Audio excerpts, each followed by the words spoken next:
Hello, everybody. Welcome to Horror Movie Yearbook. I am Tim. And I'm Willie. All right, Willie. So we're going to jump right into this bad boy here in a second. We have got the game nerds have been on hiatus because one of them has been in Iceland for a while. Yes. Yeah. The founder is journeying the Icelandic wasteland. I don't know if it's actually a wasteland, but it looks like... They kept saying, what's the video game they kept making a joke about? Death Stranding. Death Stranding, yes. Yeah.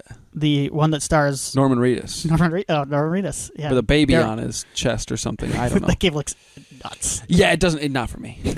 It's for Gojo, right? Yeah. Yeah. It seems like they all enjoy it. I remember watching that first trailer and going, I'm not going to like this. That's fine. What's my boy's name for Metal Gear? Hideo Kojima. Yes. Yeah. He's sweet. Oh, we might be talking about him a little later. We will be talking about it a little bit later. He actually is involved a little, well, not involved in Versus per se, but yeah. Actually, he is in Versus. He has a cameo in Versus. He does. Yeah. Kojima has a cameo in Versus, which is a perfect movie for him to have a cameo in. Yes. The Game Nerds, they've been on hiatus. I tried to find some Icelandic horror movies. There's not a ton, not any I've even heard of. That's too bad. Except for that one, that ridiculous-looking A24 Lamb movie that's coming out.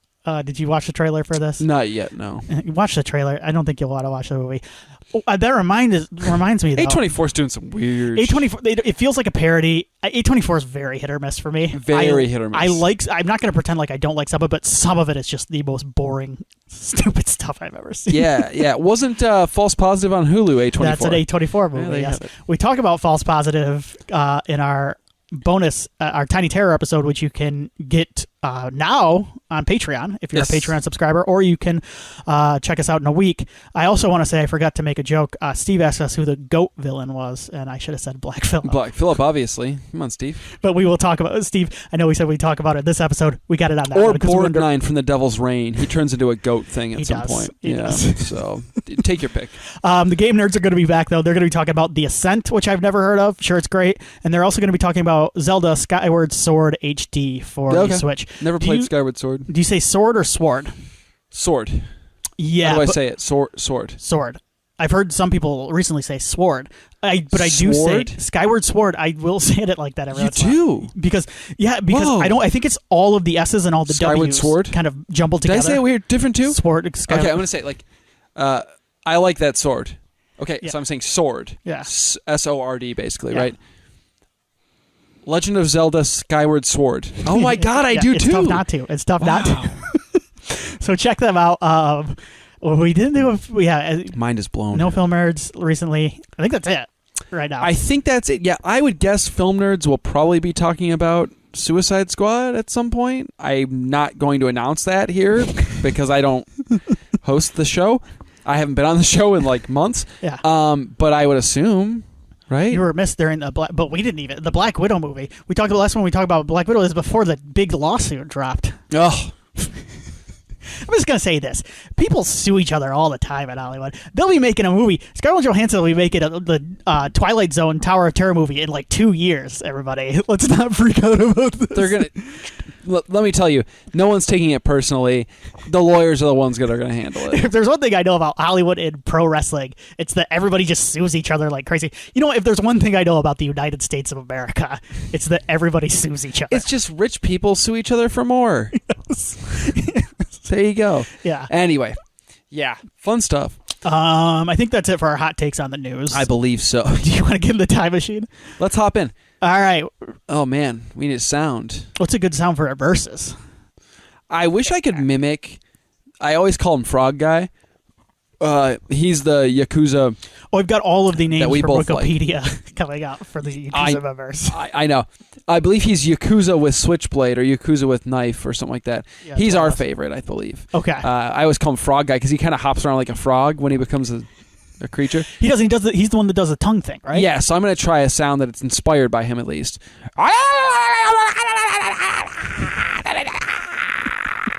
Because he's like... Right? That was really good acting. It's really good Yakuza acting. That's what he sounds like when he gets into like a frog zombie. Do you say Yakuza or do you say Yakuza? Yakuza. I say Yakuza, but I know it's Yakuza. Yakuza. Yes. Yakuza. I know I'm doing it wrong. I'm still doing it. I don't know. He's So not a bad person. we're back in October 29th. No, hey, don't be so hard on yourself. October 29th, 2000. We're going to do a little fun thing here. I want to give people I want to talk about this real quick. This debuted at the Tokyo International Film Festival. Battle Royale also played there on October 29th, 2000. The other movies that were there, In the Mood for Love, which is the Wong Kar-wai movie, Dancer in the Dark, which is Lars von Trier, Keeping the Faith, the Ed Norton Priest movie. Oh my God. I love that movie. Yeah, me too. One Best Screenplay, as it should, great movie. Crouching Tiger, Hidden Dragon. Amos Peros, which is the Inarritu, the guy who did Birdman and Babel and all those. That won the Grand Prix, Amos Peros. And then there were a couple more. So this festival opened with The Sixth Day, the Arnold Schwarzenegger movie. Oh my God. And closed with Charlie's Angels. Weird. So a really weird festival all around. So if you could hop in an actual time machine and go back and be at this festival, you would, right? I would, yeah, because I am definitely seeing Battle Royale, Crouching Tiger, and Keeping the Faith, obviously. Yeah. And probably The Sixth Day as well. Come on, Tim. I'm not really going to see the Wong Kar-wai movie or the Lars von Trier movie. But who knows? Maybe I need a break. After like Battle Royale and Versus, I'm like, I gotta, like, I need something a little slower. Maybe, yeah. Those are intense films. I wanted to do something fun. So, sure. What I remember about this movie, this is the first time I've seen Versus. But what I mainly remember about this movie is it being in the video store and me still never watching it for whatever reason. I think every time I thought about watching it, I just wasn't in the mood because I have to be in a mood for a foreign flick. I have to be in the mood because I like to watch them with the subtitles on. Yeah. Well, and let's be honest, it gets harder and harder to. Life pulls us in so many directions these days that it's hard to sit down sometimes and just straight focus on a movie, and so. It's obviously doubly important to do that when you're watching a movie with subtitles. Yes, because you have to read it. Yeah. I do watch all shows and movies with subtitles. I do too. Yeah, I do too. It helps me. I enjoy it. Me too. So, but what I remember mostly about this movie from when I was young is I remember hearing about this movie because this movie this had a bunch of this movie had people talking about it. This is one of the first movies I remember that was like a foreign flick. This in Battle Royale, actually, is like a foreign flick that had not come here because I don't think this came to the U.S. until like 2003. Yeah, it was a couple years after for sure. No question. Yes. Yeah. Yep, and I remember hearing about this one, and like Battle Royale was one because it was like these were kind of like things that people had seen somehow their own ways, and they talked about them quite a bit, and they talked about them on the internet. So I went on the Internet Archive, the Wayback Machine, and I pulled up, what were your go-to, like, horror movie? Did you have any back in the day, like, sites? Because mine were Creature Corner and Arrow in the Head. You know, man, I do have one of my all-time favorite websites. I'm going to have to try and figure out what the address is to it and if it still exists. How about that? Well, if I can enter the URL if you remember it. I do not. Okay. But, so I'm gonna check out Creature Corner right now. This is creaturecorner.com. And a fun thing about Creature Corner is one of the writers on this, Ryan Rotten. Like I grew up like reading a lot of Ryan Rotten stuff on this website. Ryan Rotten went on to produce the new Halloween movies. He works for like Blumhouse and stuff now. I think he's doing the new Firestarter.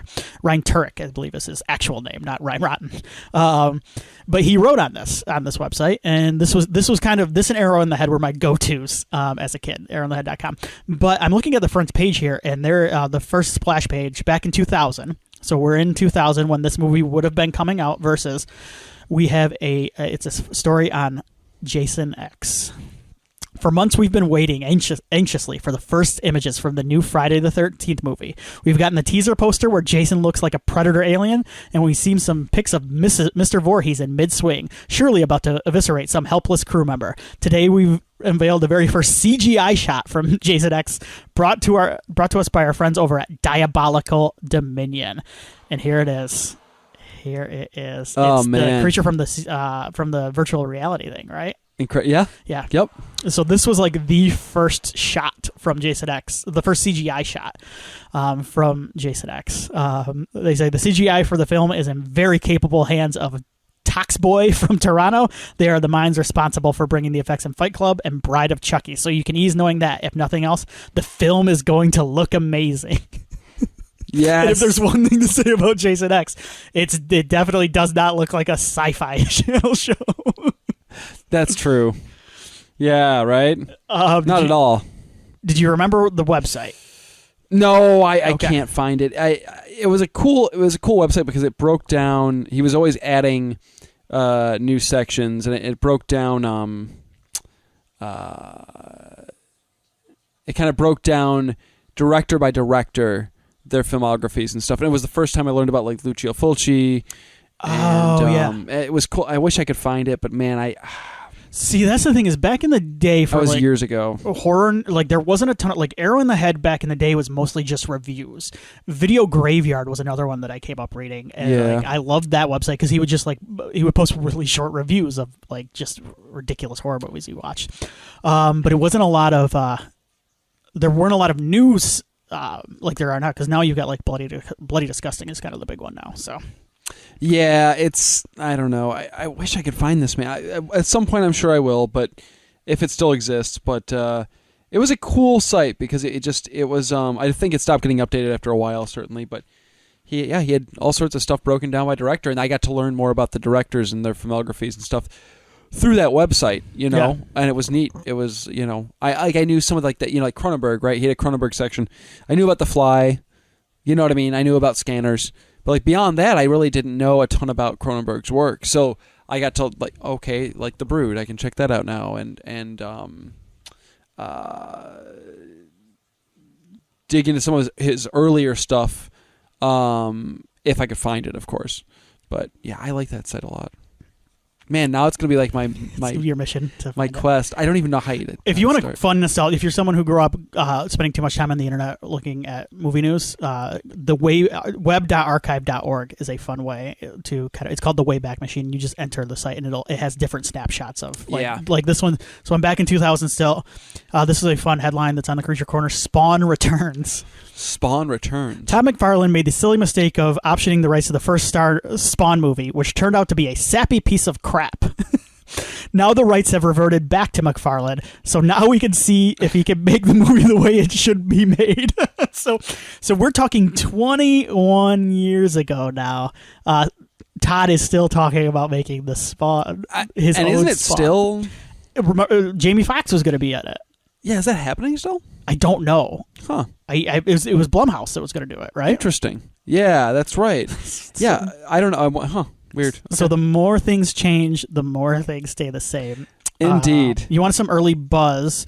Ooh, wait, I got to check this out. We have a script review of Halloween 8 from Ryan Rotten, which is kind of funny because he went on to make a Halloween movie. And he says it sucks. I'm looking at it right now. This is way too long to read, but he's basically saying the script is terrible. It's trash. It is a really long. 4 out of 5 10s, or 4 out of 10. He gives it. 4. Yeah. So we've got some big Jason X news. I mean, isn't all Jason X news big news? It was opening this month in Germany. The other thing I wanted to check out, we had some early buzz on The Mummy Returns. Oh my gosh. So did you see, now, The Mummy was kind of a phenomenon when it came out a little bit, right? At least for a while there. Oh, for sure, yeah. Did you see it in theaters when it came out? No, I watched on video because I thought it looked like crap. Okay. When I was a kid, like I even thought like that looks cheesy as hell. And then a bunch of my buddies were like, "This movie's sweet." So then I watched it. Yeah. I did see The Mummy Returns and The Scorpion King in theaters. Okay. What did you learn? Do you remember what you thought of Mummy Returns in theaters? I remember not liking. So I remember not liking it as much as The Mummy, but I still had fun with it. But I remember thinking that is even my non-discerning young mind was like, "This is the worst CGI I've ever seen in my life." Yeah, right. Yeah, I remember walking away going like, "This kind of sucks." That was one of the first sequels I saw. Like I should say sequels like in real time, like where I saw the original in the theater, or I saw it when it first came out, and then I saw the sequel as that came out, and I experienced my first real time sequel disappointment. Right? It's like, what? No, I get that. Yeah, I get that. I had no disappointment in The Scorpion King though. I skipped that one in theaters. If I'm being honest, I was all in when I heard that Godsmack song. Oh God, yes. Stand Alone. So you can argue The Mummy Returns is not really a horror movie. More of an action movie. This is a review sent in. More of an action movie with interesting monsters, but that's not going to stop us from putting up news about it, especially like this. One of those crazy monkeys over at countingdown.com got to check out the movie recently. It was the first time anyone, including the Universal reps, had seen the completed film. Apparently it was, as they put it, fantastic. Nice. So there you go. With less cheese and better effects than the first movie. Absolutely not. Absolutely not on both counts. It was the first time. What was it? It seems that it is indeed possible. I have to admit, the first Mummy was pretty much mindless fun that barely gave any credit to the originals that inspired it and was far from scary. It wasn't meant to be, I suppose. So there you go, a little early. That's what I remember about the early days of the internet, was like going on here and like a couple months before, like somehow people getting these like screeners, and you never knew if they were plants from the studios. And like people in the comments would call out any positive review as a plant. They kind of still do, don't they? It's the same thing. It's just on YouTube. It's like on YouTube now. Or like they're like, oh, Rotten Tomatoes was paid off. Like bias. You are biased. You can't like or dislike a movie without some sort of ulterior motive. That's amazing. It's you know what? It's been the same for 20 years. And is there anything else you want to? I'm going to give you a choice here. We have a review of Ginger Snaps. We have a review of The Forsaken. We have the digital Necronomicon. We have Goyer's Sharp Thing, which is him talking about Blade 2. Universal joins the Brotherhood. Buffy's New Home. McFarlane Toys with us. Anything you want to hear about? McFarlane. Let's go. We're doing more Todd? All right. More Todd. Yeah. No, you got me with Todd. And I need more Todd. Okay, let's see what this news story is. Double cheeseburger. Oh my God, it's a Jason X story. There are so many. Like when I was clicking around on these old 2000 sites, it's all Jason X all the time. I and it seems funny now, right? But like I'm trying to think back to that. I put myself back into time, and I go.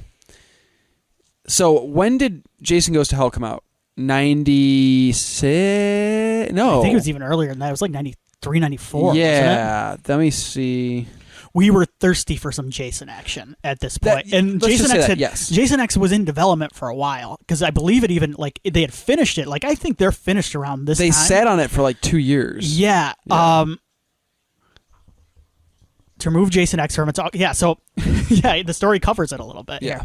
Unless you've been living under an entertainment-devoid rock for the last few weeks, you're aware of the decision made by New Line to remove Jason X from its August lineup to an undisclosed release future. It's not known whether we'll see it, but it won't be anytime soon. They're talking about being straight to video. You're also probably aware of McFarlane Toys' plan to release a toy based on the Uber Jason from Jason X with its fourth movie Maniacs lineup. Not anymore. In order to better tie it in with the film, McFarlane has announced that the toy will be instead featured in the next year's movie Maniacs 5 series. What's replacing it? Freddy Krueger, of course.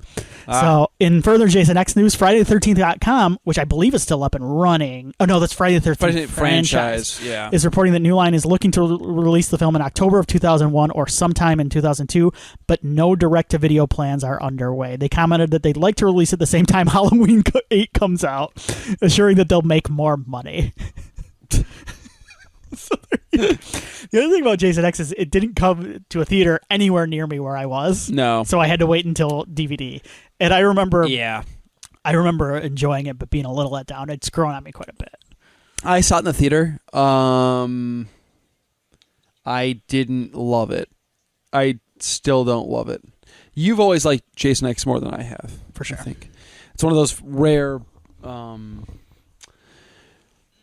entries in that franchise where I go, not for me. What was your favorite, of the movie websites, and then we'll move on, what was your favorite of them? What was your go-to?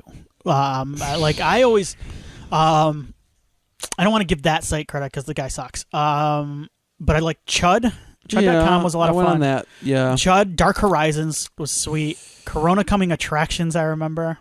Yeah. The one I didn't want to say was Ain't It Cool. I went on Yahoo Movies all the time. Superhero Hype, which is still kicking. Which is fun. Yeah, Yahoo Movies? Yahoo Movies all the time. There was like a cool blogger on there that he was like always reviewed the new stuff that was coming out. He was cool. Oh, Joe Blow, which I think is still kicking. Yep. And then Superhero Hype, which was Spider-Man Hype before it was Superhero Hype. It started off as a Spider-Man Raimi hype site, and it is still going as Superhero Hype. Always one of the forums there. Since the forums is that's where back when it was Spider-Man hype, I went on the forums. So Arrow in the Head had this thing called the Mistress of the Week. It was a horror franchise, and what they would do is they would have all these ladies from the horror, and they put them behind like the fuzzy kind of like pictures, like it was behind like foggy glass, and you would click on it, and let's click on this one that says "Will you marry me?" And it's a picture. You click on it. And it is Angel Boris from Warlock 3 in a see-through shirt. Oh my! Okay, look at that. So you would, if you were a teenage boy, this was the section you wanted to go to check out some. Wait till mom and dad leave. Some pictures. There's this one that says it's party time, and then you click on it, and it is Christina Ricci, black and white picture, dancing. What is that from? It looks like some sort of photo shoot. Very strange. But she was I'm sorry. It says Christina Ricci shaking that booty. And then it says in parentheses, bless the child. Okay. So that's what they're crediting. Oh. So if you wanted to see the woman from Warlock 3 and bless the child's own Christina Ricci. In various states of my goodness. There you go. Wow. All right, let's talk about verses. Let's get out of the Let's do it. Gutter here. Can I just say, I'm always excited to sit down and talk movies with you, Tim. We wouldn't do this if we didn't enjoy it, right? Yep. But every once in a while, and usually it's with a movie that either one of us hasn't seen or both of us haven't seen, I get real excited, and I'm excited about this. This is my first time. I'm a first-time versus guy. I'm thrilled because I'm a fan, and so I'm excited to see. I just got to tell you, I'm thrilled right now. We're gonna do the plot a little bit later. So we're say it's directed by Ryuhei Kitamura, who we just talked about with No One Lives. Written by Yudai Yamaguchi, starring Tak Saguchi, who I believe has worked with him quite a few times, pretty much. Yes, and he actually was just recently in a film that I believe was a Shudder exclusive. I could be wrong. Let me just take a look. Was it by Kitamura? No, Kitamura had a Shudder exclusive. Yeah, Downrange. That was an American film. Which I believe you did see Downrange, yes? Yes, and I liked it. Okay, I heard it was mean. It's very mean, and a lot of people did not like it, and the meanness is part of why I did like it. Okay, fair enough. He was in a movie called Reborn. No, I didn't see that. R-E:"born. Oh, okay. And I believe that I want to say that it was on Shudder at one point. I could be incorrect about that, but yeah, I want to check it out because I like Tak Saguchi. So yeah, so that's who it stars. Willie, this was your choice. You have seen this before. You bought the Arrow Blu-ray, which is a great Blu-ray set if you're a fan of this movie. Yeah, or get it while the getting's good, because who knows? Yes. Yeah.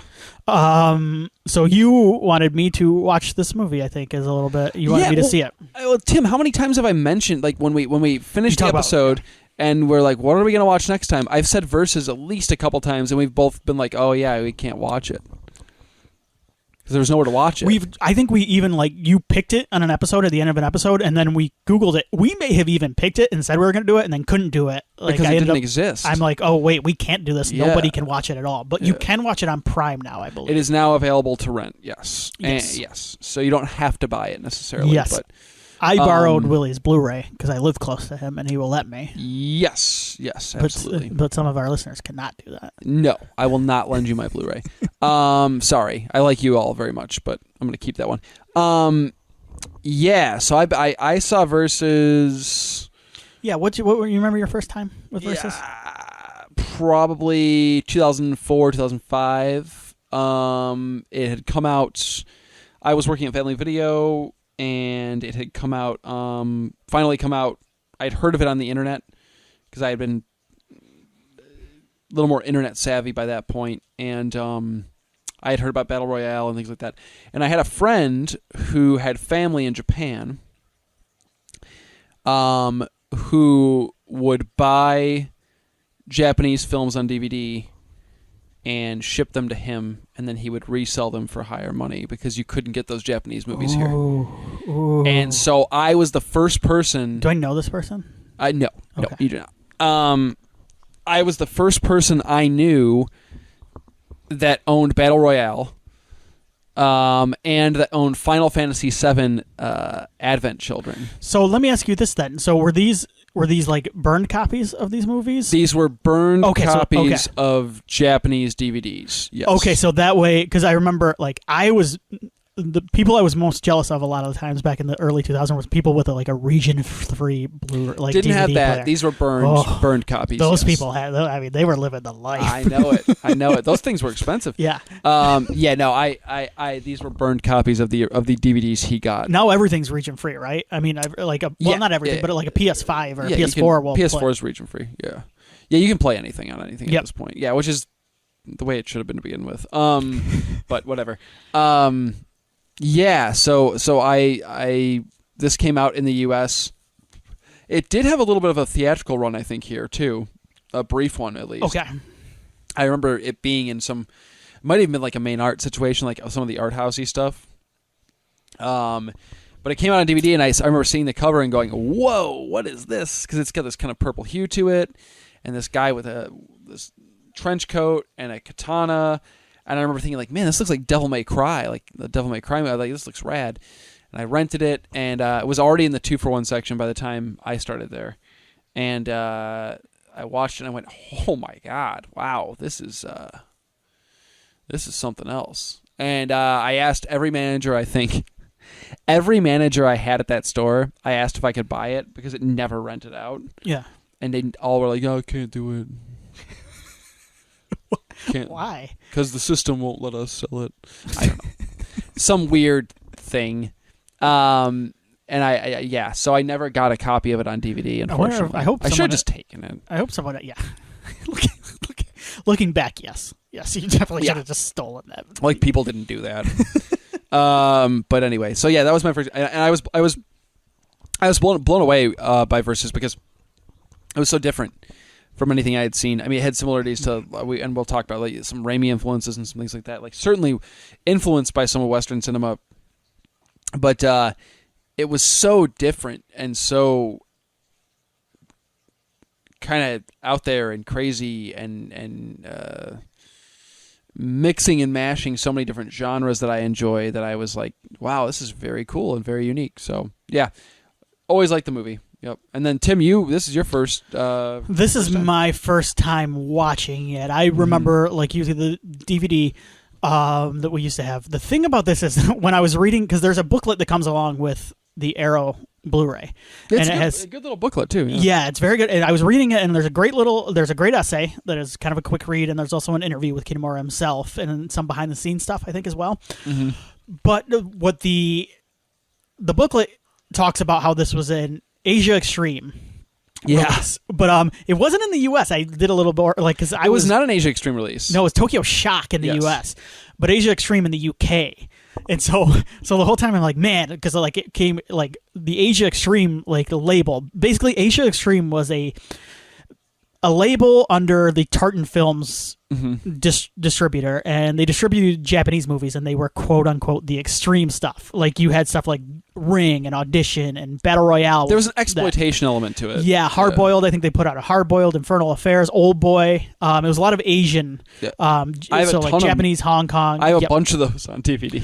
Well, that's the thing is like I remember that kind of stuff was my introduction to a lot of Japanese, Asian, Hong Kong cinema was that kind of stuff. And you didn't always find it at like a Family Video, but you could go to like kind of a smaller boutique like a Thomas Video, and they had a ton of those, and it was really cool. And like it hit me that, man, I kind of miss stuff like that. And a lot of it, to be fair, a lot of it was kind of like it was business. It was exploitation by the company. They kind of took these extreme things and like in a weird way. Yeah, you know what I mean. But yeah. Well, there was a certain exploitive element to it, yes, for sure. But but it also did, I think, open a lot of Western eyes to really, really cool stuff that was happening in Japan. Yeah, because it was tough to get a hold on these things unless you were. It was tough to get a hold of these movies. Well, like I said, I had a friend who just so happened to. You know what I'm saying? Like that's how it. Yes. Those are the weird hoops I had to jump through just to get access to this stuff. You know, so yeah. So it just it made me made me miss that kind of curation. And I think some of the streaming services, like I think HBO Max, I bashed them I think on this podcast a while back, but they've done a better job of curating their stuff. Shudder does a really good job of curating their streaming service, but Netflix sucks at it. Netflix just dumps everything. It's terrible. It's awful. And there's cool stuff on Netflix, but it's buried. It's buried underneath. It's buried underneath just mounds of content, and that's kind of the one I think of when I think of just really no care at all going in. I've become disappointed in Netflix as the way that they've approached. What I mean, I don't know. I think it was. I think you and I got into Black Summer, that show, and I don't know if I ever would have because they buried that so deep. But I think like Stephen King tweeted about it too, and like that got me into it, and you got me into it too. Like that's kind of one of those things. Is like there's stuff I would love, that I would enjoy on their service, but it's just somebody let me know it's there. They don't. So that's what I'm saying is like there's no Asia Extreme section, but I know they've probably got cool Asian. They probably do. Yeah. Oh, Sweet Home, that show Sweet Home I watched. Yeah, I only caught Korean that show. Super cool. Yes, right up my alley. Yeah, exactly. Like, yes. But you wouldn't have known. So that's us kind of bitching and being old. Yeah, I get it. I wanted to do that. I do feel what's interesting is it's funny because I think we've all heard the whole like, yes, we're more connected now, but we're also more disconnected to each other, right? There's also a thing going on when it comes to like movies and books. Yes, for the most part, we have more access to a wide variety of things than we ever have before because of the internet and because of streaming services and Amazon and things like that. However, we're also losing access to stuff. Then there's just more than we ever so have. much of it too. Yeah, but yes, because if it's not on one of the big streaming services, you can't see it. There's no. That's it. It shouldn't. Yeah, you brought this up too in the text. It shouldn't be that hard because this is like it took forever for this to come out. Yeah, it should be easier to find like international films at this point. And it's a giant pain in the ass. Yeah. Yeah, I would agree. Unless it's a big, like Parasite, right? A breakthrough type situation. But a request, because I think I've requested this before. If anybody knows, because there used to be, I think like Twitch, not the streaming service, but like there used to be a website called Twitch. They did a great job of covering like Japanese and Japanese horror. If anybody knows of a Japanese like film or specifically like a Japanese horror that covers new Japanese or not even Japanese, but like Asian horror, please alert me to it. Yeah, sorry, I said Japanese. You're just looking for something, a streaming service that has that. No, I'm not even like a website that covers it. Because the other issue I run into too now that I'm old is there are like most people just get their news on social media now, and they're like it's hard to find with just a ton of content to find something like that specific. And I've tried to find like an Asian horror like that specifically focuses on new horror that's coming out and available, and I cannot find it. So if anybody can help point me in that direction, please do. Yeah, I'll take that advice too. I would. This like watching this for the first time kind of reawakened that part of me, like that part of me that in the 2000s kind of fell in love with a lot of that Asia extreme style horror and that splattery kind of horror too. That kind of this movie kind of influenced. So. Yeah, I would be down for that. I do miss those days of working in the video store. There was a time when Asia Extreme the tartan stuff was coming out, where that and Magnet were really hot at the time. And I mean, every week it was like a new Asia Extreme release or a new Magnet release or like some oddball either foreign film or that we got one copy of. Yeah, we got one copy of, and I would always try to be the one to get that to rent that one copy before it came out, and rarely was I, but as I wanted, like, because you knew that thing was going to get rented and get busted or never come back. And there was just some really cool, weird stuff on that Asia Extreme label. I'm wondering if maybe it's possible to find. There's got to be a Wikipedia entry for Asian Extreme or something like that that has the entire catalog. Yeah, there is a if you just Google Asia Extreme tartan films, there is someone wrote an article that's actually about the marketing of it and has some cool quotes from the the person in charge, but it Awesome. also there's a link in the article that breaks down UK and US releases. So because that's what kind of threw me. But okay, cool. All right. That's good to know, because I would love to go back and shoot. I just want to go look at the covers of some of them, because I'd be like, oh my god, yes, that one was sweet. Yeah. Yeah, I've got them. I've got a bunch of them too. So I've got them tucked away right now in storage. But I might go through and break them out. You want to get into the plot of this movie real quick? Yeah. So I think it'll come. Is funny to say, because okay, yeah. Or do you want to give complex and also like? Do you want to give your thoughts, or you want to just get the thoughts out as we do go through the plot? No, let's just go through the plot, man. Unless there's something that you want to stay up front about it. I mean, I really like this movie. Yeah, I liked it a lot too. And I think it. I wasn't sure how I was going to feel on this rewatch. I'll say that, because it has been a long time since I've seen it. But upon rewatch, does all of it hold up the way from a technical perspective? No, it does not. There is definitely. You can see the wires, right, and you can see the technical deficiencies they were dealing with in making this movie the way they made this movie. But it made me appreciate the movie in a different way this time around. I still enjoyed it for all the reasons I enjoyed it the first time I saw it, but I enjoyed it in other ways too this time around, because I really dug being able to appreciate the low budget hard effort that went into making this movie, I guess. Does that make sense? No, for sure. So for sure, yeah, you appreciate different things, on a rewatch. And I will say, the first time I watched it, I liked it a lot too. I think I do think I maybe you're a little bit more fond of it, because like I think this is a movie, like if I would have watched when I was like a teenager, I would have loved it, because it's so rad. Yeah, rad is a good. Yeah, it's a little long. I'll say that, and it gets a little bit repetitive in the middle, where it's just like, okay, we're fighting in the woods again. This movie does not need to be 2 hours and some change. We watched the Ultimate Edition too, or Ultimate Versus. Yeah, which honestly is not that different from the theatrical. It is a little bit longer. There are some added and altered fight sequences that were reshot, I think, to improve upon the initial theatrical release. They all they were filming another movie, weren't they? And they got together like right after and decided, hey, let's just fix this. Yeah, let's fix this. Because Kitamura is an artist. Like he's look.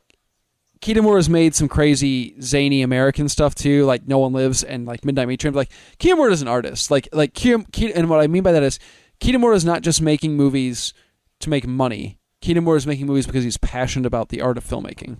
The Sam Raimi comparison is a very good one in a lot of ways, because they're both trying to make straight entertainment too. A lot of, but they also believe that there's value in that. Yep.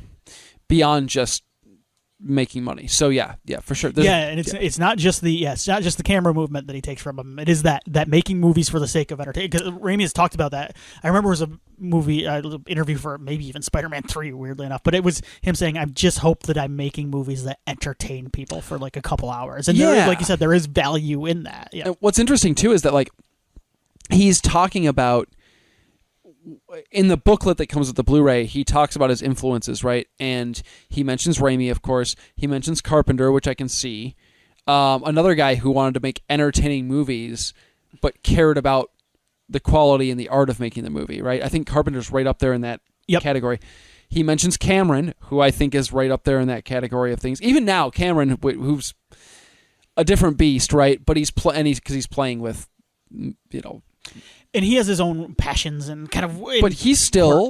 He wants to make an entertaining film, but he's still passionate. He doesn't just want to make money. He likes the money, I'm sure. But he mentions Cameron, and then he mentions Russell Mulcahy, which is interesting, of Highlander fame, and he also mentions George Miller.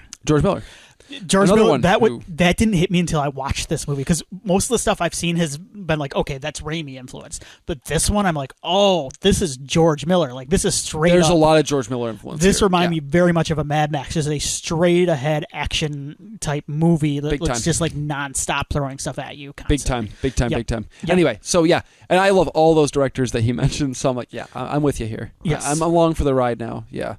Anyway, let's go through the plot. So there are 666 portals. 666 portals on Earth, and they connect our world to the other side. The other side is concealed to us, the human beings. We can't see it. Now, there are some that are these portals, and we're trying to find some people that are trying to find these portals and open the gates, and they want the power that comes along with opening the gates of these portals. Right. The portal we are concerned with for this movie is it the 44th? 444th. Yes. It's in the Japanese woods, thank God, because that's where they filmed all of this. Yeah. It just so happens that it's the Forest of Resurrection. Yes, where people can't die. Basically. Yes. If you're killed, you come back as a zombie. Do you think... Okay, I'm going to ask you this question. So there's 666 of these. Do you think we're near any of them where we are? We've got to be, right? Can you think of any place in particular? Where in our general... Like Cleveland. Yeah, there's a portal under Cleveland. In Michigan, I feel like there could be one like... Do you think Hell's too obvious? Hell, Michigan? It's too obvious, right? There's actually way up in the UP, there's a ghost town. What is the name of that ghost? Do you know what I'm talking about? There's that really famous ghost town where like all of the settlers in the town disappeared overnight, and no one could like there was still like food, like the classic, like there's still food on the table and things like that, food on the stove. Are you thinking about Kiwana? I don't think so. Is that it? Donkin? No. Okay, there's a lot of ghost towns in the UP. Whatever. Maybe one of those is just one of those Upper Peninsula ghost towns is one of the portals for sure. I will go. I'm going with that. I will go along with that. All right, where were we? So then we jump straight to a flashback to the 10th century Japan, where we see a lone samurai taking on a horde of zombies, or the kind of zombies. The samurais, he's taking care of business, and he's confronted by a priest and his warriors. All priests. All these priests are known to have these, like, the cadre of warriors. Everybody knows this. The samurai charges them, but he is defeated. But before he dies, he spots someone behind him who is too late to save him. So we are jumping back to, 10th century Japan right away. And so, like, right away, you kind of know how ambitious this movie is and the plot of it in its own weird way. And it is super ambitious, and it's like a manga or like an anime. It does feel that way, right? It's very much inspired by that stuff too, and I think it's what I love about what elevates Versus above just being like a schlocky fun, and it would succeed as that as well, but like a schlocky fun action horror, martial arts, gunfighting, zany movie is that ambition and is that scope. Now. They never flesh out the portals or what the other side is or why these two, as we'll discover, these two forces or three forces, I guess, because the female character, the one real prominent female character in Versus is the third kind of constant between the time periods.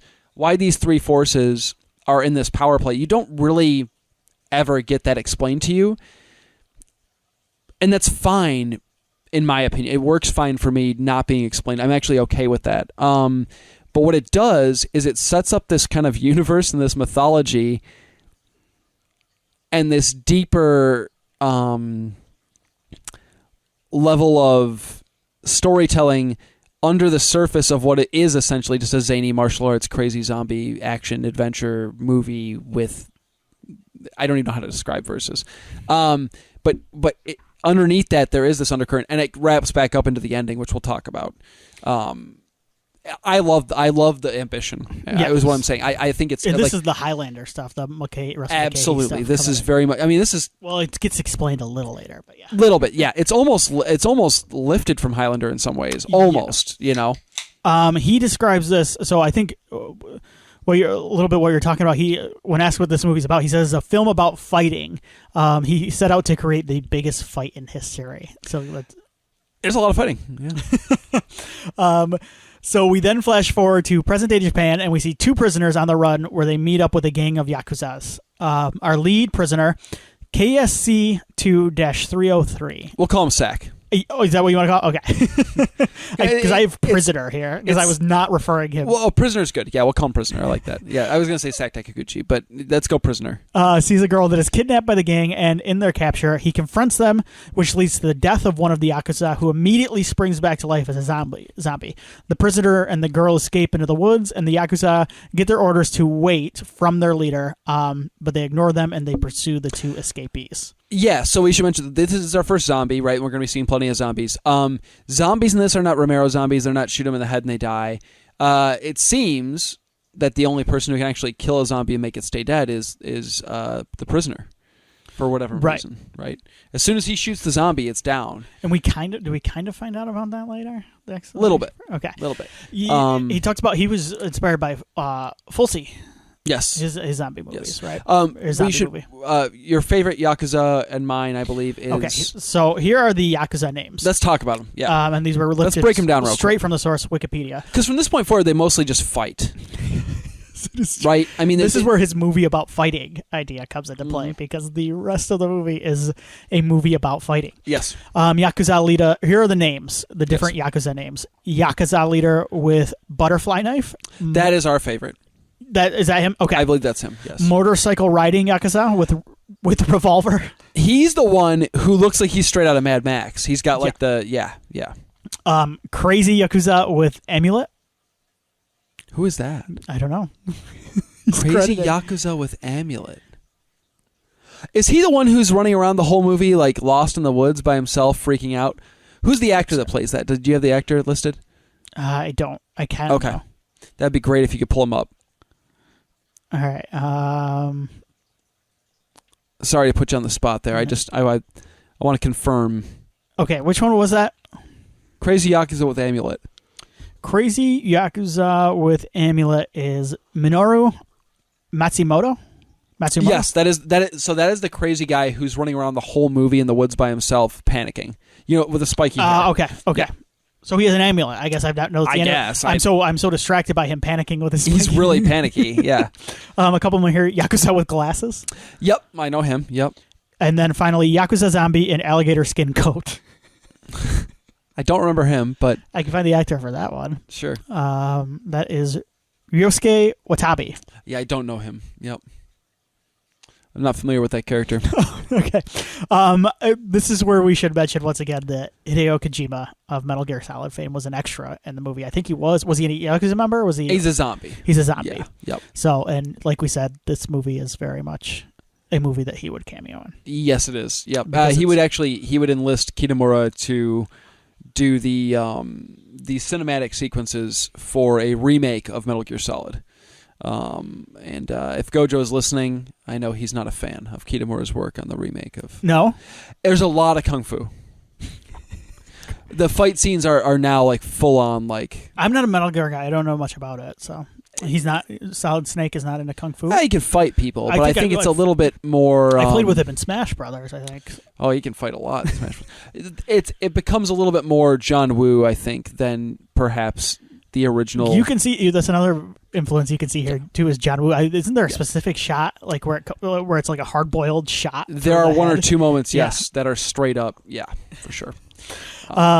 So our main characters come across a man that has been crucified. The prisoner steals his clothes, which is how we get the sweet outfit that we see on like that cover. Yeah. So fun fact for you: the guy who's crucified is actually the same actor who plays the samurai that gets killed in the very beginning of the film. Okay.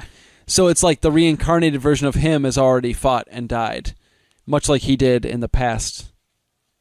Interesting. Yeah, I like that. I like that. Cool. Yeah. I really just like because like this is a 2000 movie that is like a very late 90s 2000 outfit he's got. Oh God, it's perfect. It's perfect. But you know what's funny is I think Kitamura knows that and he makes fun of it because as soon as he goes to put on sunglasses, all the characters like don't do that. It doesn't. Right. That is a good joke. You don't look cool. So I think Kitamura knows what he's doing, but also the guy looks really cool in the jacket. So you're like, he does look cool. Yeah. All right.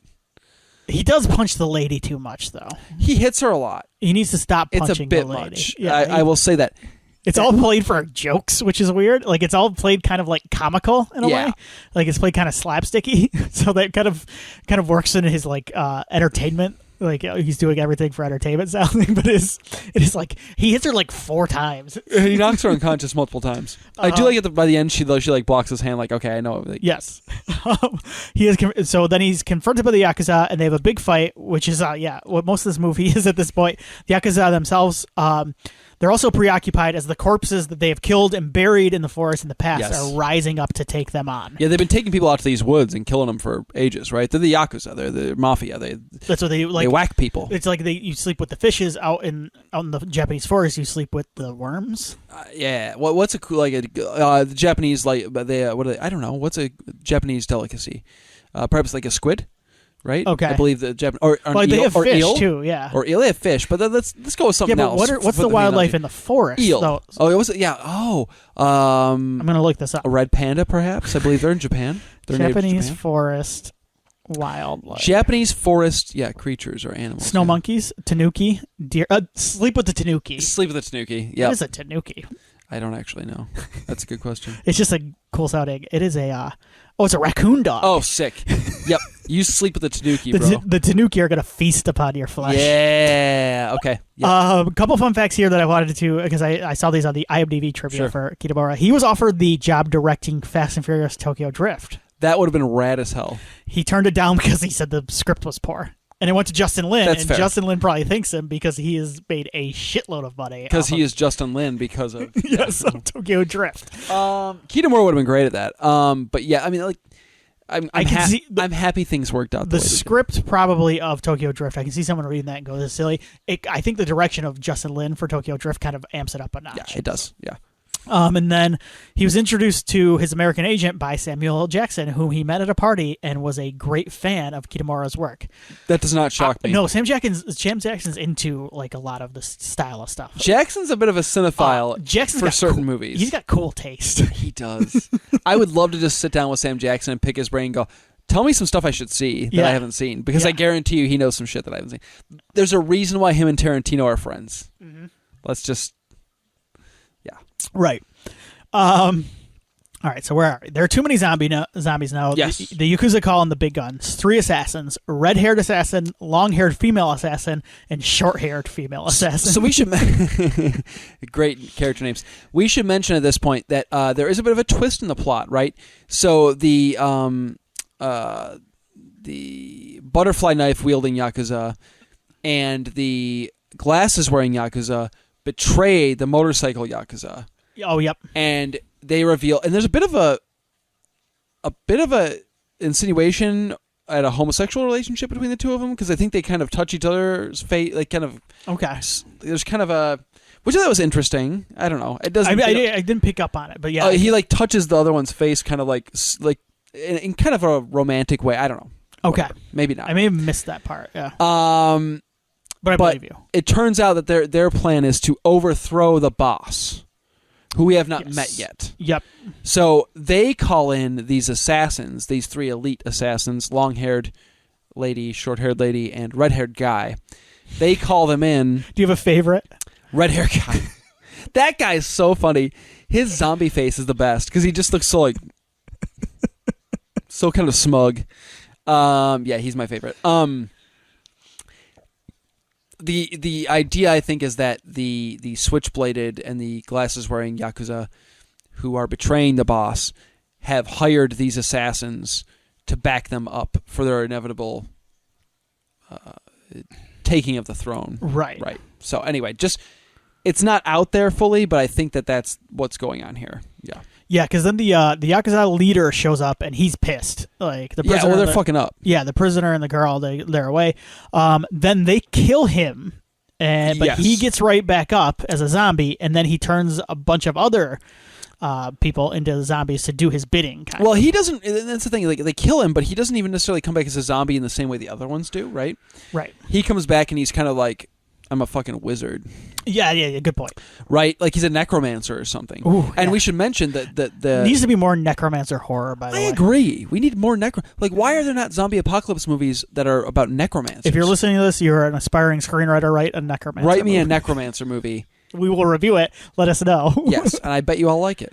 I'm a sucker for a good necromancer. Exactly. But the Yakuza boss, the big boss, the one who comes back and starts turning all of his cronies and the assassins into zombies that do his bidding, he is the same character that we saw earlier who killed the unnamed samurai. And was, yes. So this is the same character or the same actor playing a reincarnated version of that character. As we discover later, I think it is the same character. He's just been alive this whole time. But anyway, so I just wanted to make sure we mentioned that. Two of the assassins escape and find the prisoner and the girl, but they are killed. The prisoner is onto the girl, though, and he wants to know what's going on. He thinks she's hiding something, and he's kind of right. She's about to explain it, but then the Yakuza leader, shows up, and he explains it himself. Prisoner KSC 2303, they are reincarnations of past lives. The leader plans to use the girl as a sacrifice to open the portal hidden in the Forest of Resurrection and obtain the power of darkness. There's some sort of a ritual, right? Some sort of like a thing that has to happen where bad guy has to kill the girl and has to use the girl's blood, but also has to kill the good guy. It's like a two-part thing. He has to kill the good guy. There has to be a sacrifice, and I think the good guy is the sacrifice, but he also needs the blood of like the sacred one or whatever it is, which is the girl. So he needs a two-piece situation here, and that's why he has made such a point to kidnap the girl and then also kidnap the good guy, the prisoner, because he needs both of them to make this ritual happen. Right. So the other thing I wanted to bring up and talk just a second about too is this is very much it's an independently produced film by Kitamura. He borrowed money from his friends after producers refused to produce an action movie with him. This reminded me, it's mentioned in the booklet too, but like a lot of that reminds me, it's got a very Robert Rodriguez feel to it for very him much too. So. Yeah, and I know Yamaguchi, who's his assistant, and then his fellow screenwriter on this movie, helped a lot with this as well. But it does feel very independent. All of this takes place in like one location in the woods. Yeah. That's kind of the Evil Dead aspect to it too. Is like this is all in the woods. So a lot of this bombastic, over the top plot actually it works.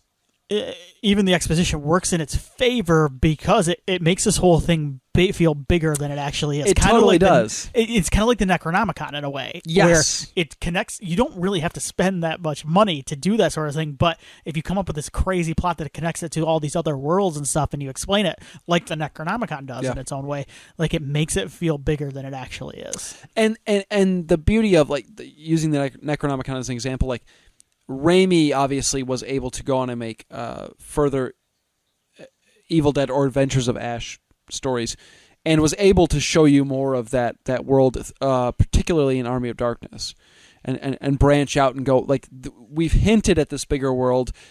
We've made our tiny little movie feel bigger because we've introduced the Necronomicon and this kind of major threat and major whatever. And now you can see a bit more of it. I would have loved to have seen Kitamura bounce back into this world maybe and do something a little bit bigger. You know, who knows? Maybe one day. Maybe someday. Yeah. So we're getting towards the end. The prisoner tries to kill the bad guy, but he is killed himself. The girl gets to him, and she feeds him her blood to revive him. And this is where we get back to the flashback from the beginning of the movie. Yes. We see the second samurai who was showing up at the time when the first samurai was dying. Yes. So... And it's our hero. It's Prisoner. Yeah, he's got a flashback to the 10th century. He is the ally that was too late to save the lone samurai in the opening scene of the movie. He and the girl are confronted by the mysterious priest and his gang. Outnumbered and facing long odds, the prisoner reluctantly kills the girl to stop the man from obtaining the power of darkness. Enraged, the man viciously kills the prisoner. Prisoner is then awakened in the present with the truth fully revealed to him. Yeah, so I love this sequence.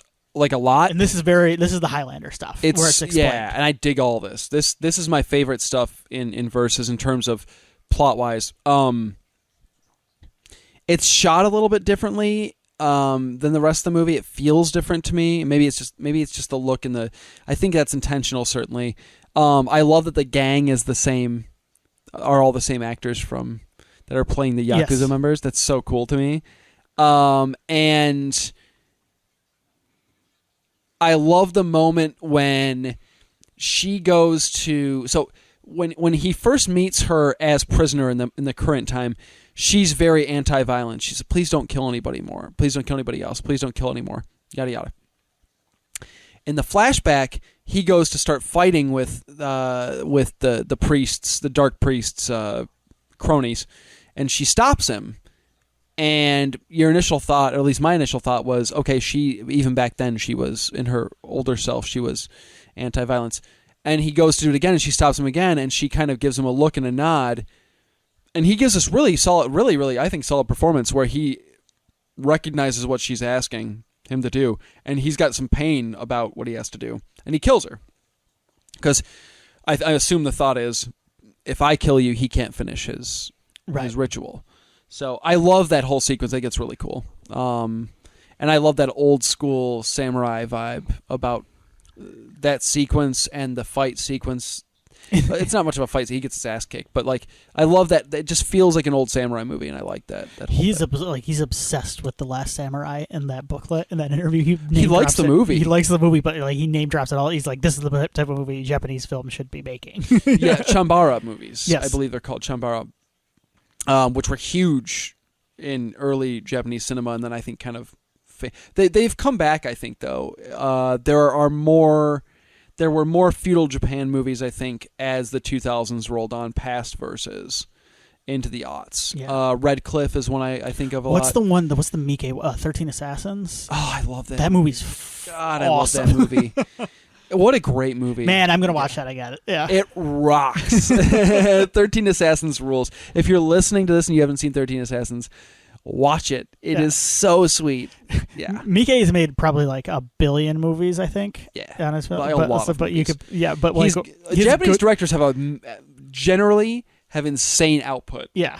Kitamura doesn't actually, but yeah. he transitioned to Western filmmaking a little bit. So, but still, yeah. God, Mike has about 1 billion movies he's made, yes. and he's a legend for a reason. Yeah. But like maybe a quarter of those movies are worth watching. Yes. 13 Assassins. Yeah, I can't remember. I remember like watching. I'm like I'm gonna watch all of his movies, and I looked at his filmography. I'm like I'm not watching all. And then people are like, here are the ones you need to watch. Yeah. All right, so we're at the end now. The next morning, the prisoner confronts the man, and we get our final showdown. He takes down the zombie minions, whatever you call them, kills the guy, and he and the girl escape the forest of resurrection. We then flash forward to we do that. Hold on. Okay. Before we go. Yes. Yeah. So, you go for it. Let's just talk about the finale of the fight scene. I want to make sure. Okay. I think the fight scene rules. I think that Kitamura does a great job of hiding limitations through the way he edits his films. For sure. In this film in particular. I think the fight scene might go on a little too long. I think this is one of the things where I think it goes on a little long. It is a bit emblematic of the movie as a whole. Yeah, it's a bit longer than it needs to be. It's a beat or two. Everything's kind of a beat or two. Like, okay. Yeah. But the sequence when the camera pans around them and they're back to back, waiting to see who's going to strike first. Do you remember the sequence where the camera's spinning around them as they're back to back before the final attack happens, and they're kind of both breathing deeply and just kind of waiting, and then the prisoner's eye opens up, and that's when the final. And then everything leading up to the beheading of the priest is so sweet. Like I love that last fight sequence. This movie is the type of movie that can only be made by like it's not his first movie, but a young filmmaker who is a bit naive and it doesn't have a lot of shackles on him and is just throwing stuff at the wall. Because if anybody, exactly, because you become jaded, right? Everybody becomes jaded, and you listen to things and you hear people say, no, you got to cut that, and sometimes they're right because honestly, like part of what I love about this movie is also part of what I think hurts it a little bit, which is kind of the length. But then it's also what I love is like, no, this guy's making a movie about fighting. Like he said, he's trying to make the biggest fight of all time. Well, and he mentions in the interview too, I believe at some point he says something like, "I didn't know if I was going to make a movie again, so yeah, I'm going to throw everything I ever want to do in this in film." He said he didn't get to get a car chase in this film. That was one thing he wanted to do, but right. Everything I can fit in there, I'm going to do it because he doesn't know if he's ever going to do it This again. is my dream. That's a good way. That's a good life lesson too. Yeah, it's kind of beautiful. Yeah. Anyway, so yes, so they had the big fight. I just wanted to mention I like the fight sequence quite a bit. I love the bit with the beheading of the priest. I think it's a cool finish to that rivalry. Yes. Yeah.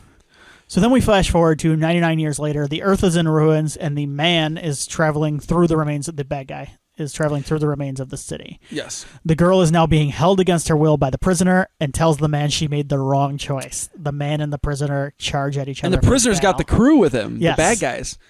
Oh, that's right. Yeah, yep. And so they charge at each other one more time. The ending of this movie fucking rules, Tim. Yeah, so are we getting a sequel to this? Or because he's talked about it. They all left this open-ended. They want to do it. They've wanted to do it for years. Yes. The ending of this movie rocks. Yeah. This is where his Carpenter influence comes in. And then a little bit, for whatever reason, I think the flash forward into reminded me of Army of Darkness. Dude, for sure. Yeah. The just the quality of the ending and the fact that the ending is left so open-ended but so satisfying at the same time, and like you feel satisfied, but you're left wanting so much more because you enjoyed the ride so much. It's a beautiful, perfect exclamation point on the film. Carpenter was great at that. And Raimi was great at that too. And Kitamura was great at that in this movie because, like, dude, I remember the first time I watched this, like, this was the final cherry. Like, I already loved the movie. I already enjoyed the movie, right? I had a great time with it. I liked the characters. I liked the fight scenes, all that stuff. But this is that final capper that I needed to go, this movie, like, rules. And once again, it's part of it is that ambition, like, what balls did this guy have to, like, I'm going to do a dystopian future scene that has, like, that's nothing like the rest of the movie in any way, shape, or form.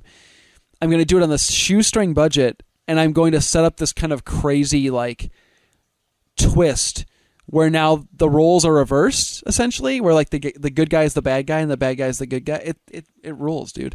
I love it. And it ends with the two swords hitting each other, and it's super sweet. Their swords are awesome, by the way. Can I just... I would love replicas of those swords. The one with, like, the motorcycle... The bad guys has, like, a motorcycle, like handle thing on it. It's so weird, but it's so cool. Yeah. And we want... what do we want? We want toys. We want NECA Give toys. me toys. Yeah. We want versus NECA I want toys. versus toys. We want to collect the whole set. Let's do it. So, yeah, this movie... What do you think of the ending? I want to hear. What was your thought on that? Did you like the future stuff? Or? The future stuff and the kind of twists on it, too. Did you like all that? Yeah, I did. Like I said, it reminded me a little bit of Army of Darkness. Yeah. I think that's kind of the thing with Kitamura movies is now, like, all the time, for whatever reason, I just have Raimi on the brain all the time. But it was a cool... Cool. It was a cool little flip, and yeah, I like the movie as a whole. My complaints aren't even that bad. It's just me kind of pointing out stuff. It's pointing out stuff, and I did watch the Ultimate versus cut, so I knew what I was getting into. But yeah, no, I dug the whole thing. Good. So, this movie had a kind of an influence on a lot of movies, particularly Japanese kind of like splatter flicks. Battlefield Baseball was a movie that it's on YouTube now, and I'm going to watch it. Yeah. That is done by Yamaguchi, and then there's stuff like Meatball Machine, Tokyo Gore Police. Tokyo Gore Police is nuts, too. Yeah, it's insane. People have also pointed this as an influence for One Cut of the Dead, which I can kind of see. Yes, there is definitely... Yes. Yeah, I would agree. Not like one for one by any means, not like wearing it on its sleeve, but there's definitely you can see without spoiling too much about One Cut of the Dead, you can see how it influences that for sure. That's it. Cool. For me, I really enjoyed this. It kind of reawakened a part of me. Yeah, for sure. I would agree. A dormant part of me. I would agree. This was a cult film, kind of in the West, and I would watch a sequel for sure. Awesome, me too. Come on, Kimura, let's do it. All right, get the crew back together. Anything else on Versus? Nope, I'm good, man. What do you want to do next? Well, I believe it's your pick, sir. Okay. I picked Versus for the third time. Yeah, man. This one. All right. So what did we do before this? We did Slumber Party Massacre 2. So we've done 80s and 2000s. Yes. So we could. I'm open to whatever. I'm always kind of game for whatever we want to do. If you want to go real old, we could go real old. If you want to go I haven't even thought. I've had a busy week. So No, dude, I get it. yeah, we got windows put in. And here's the thing about getting windows put in. Your house is open the entire time. Like the door's open, the windows are open. So it's like it's been for the last 2 days, it's just been like the Amityville horror with all the flies in my house. Oh God, that sucks. Yeah. Boy, I don't even know. Okay. Are you looking over Have we done we've done a lot of Carpenter. Yeah. We've done a lot. Sorry, I'm scrolling through Tubi right now, of course, my old go-to. Well, of course. Have we done... Oh, I'm sorry. I was just scrolling through full moon features. Let's not do a full moon movie. I was going like, man, the selection has gotten way worse. The full moon movies? Yeah. So, I bumped into Ginger Dead Man the other day, and it's not good. It's not good. All right. So okay, we've done Slither. Have we done Frozen, the Adam Green movie? I don't believe so. Bones, a classic, of course.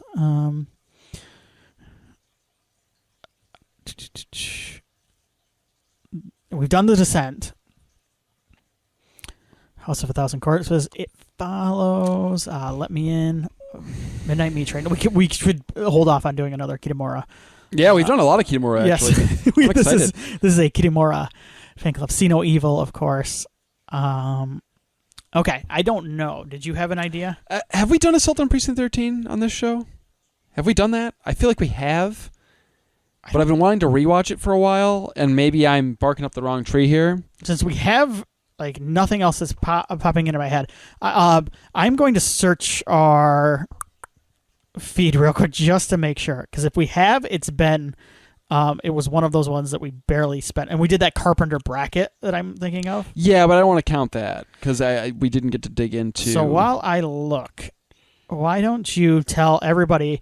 And we do get the feedback as proof by our bonus episode that's coming out next week. So why don't you tell people where they can give us feedback? Of course, please. We're on Facebook at Horror Movie Yearbook. We are on Twitter at HM Yearbook.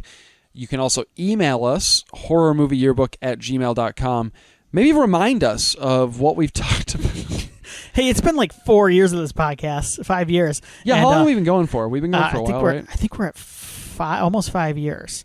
Man. And I don't think we've done Precinct 13. I think the reason we're getting confused is because we did that Carpenter bracket where we went nuts on Carpenter. We did a lot of yeah, that's true. We did a lot of Carpenter. I do not believe we have done Assault on Precinct 13. I could be. I hope the original, not the remake. Which I do like the remake. But. Yeah, we could talk about both. Why not? Okay. Let's talk about both. Okay. Screw it. If we have time to watch both, let's watch both. Let's have some fun with it. Let's do something a little different. Before we go nuts here, let's make sure that Precinct 13, the original, because I have the Blu-ray. I do as well. And you can watch it on HBO Max. Oh wait, that's the remake. That's the remake. Oh. The Blu-ray is on Scream Factory, just so everybody knows. Yeah, and it's like this most of their is stuff. Claiming well that worth. it's also on HBO. The 76 version is also on HBO Max. I'm verifying this as we speak. Yeah, so maybe I'll check out both of them. These are both on HBO Max, and I have that. Yeah, the 76 version is on HBO Max, and so is the remake, I believe. So It's also on Prime, it looks like. It's also on Apple TV. Vudu, I think, is only $3. So there you go. And there's also a really good Scream Factory Blu-ray. Yes, there is. It's well worth a purchase if you have the money and you want to do it. I'm excited. We haven't done Carpenter in a little while, and we love some Carpenter on the show. So yeah, and we'll, I think we'll talk about the remake too. Why not? Yeah. We don't do that often. It'd be fun. Yeah. It'd be a little bit of a, we are, kind of like our other show, right? Yes, which we are. A little bit like multimedia. We're working on that right now. Yes, which will feature another 70s film. That's probably why you got a hankering for watching Assault. I think so. There's a similarity there. Yep. So, yep. Awesome, man. Perfect. All right, everybody, stay safe out there. Take care of yourselves.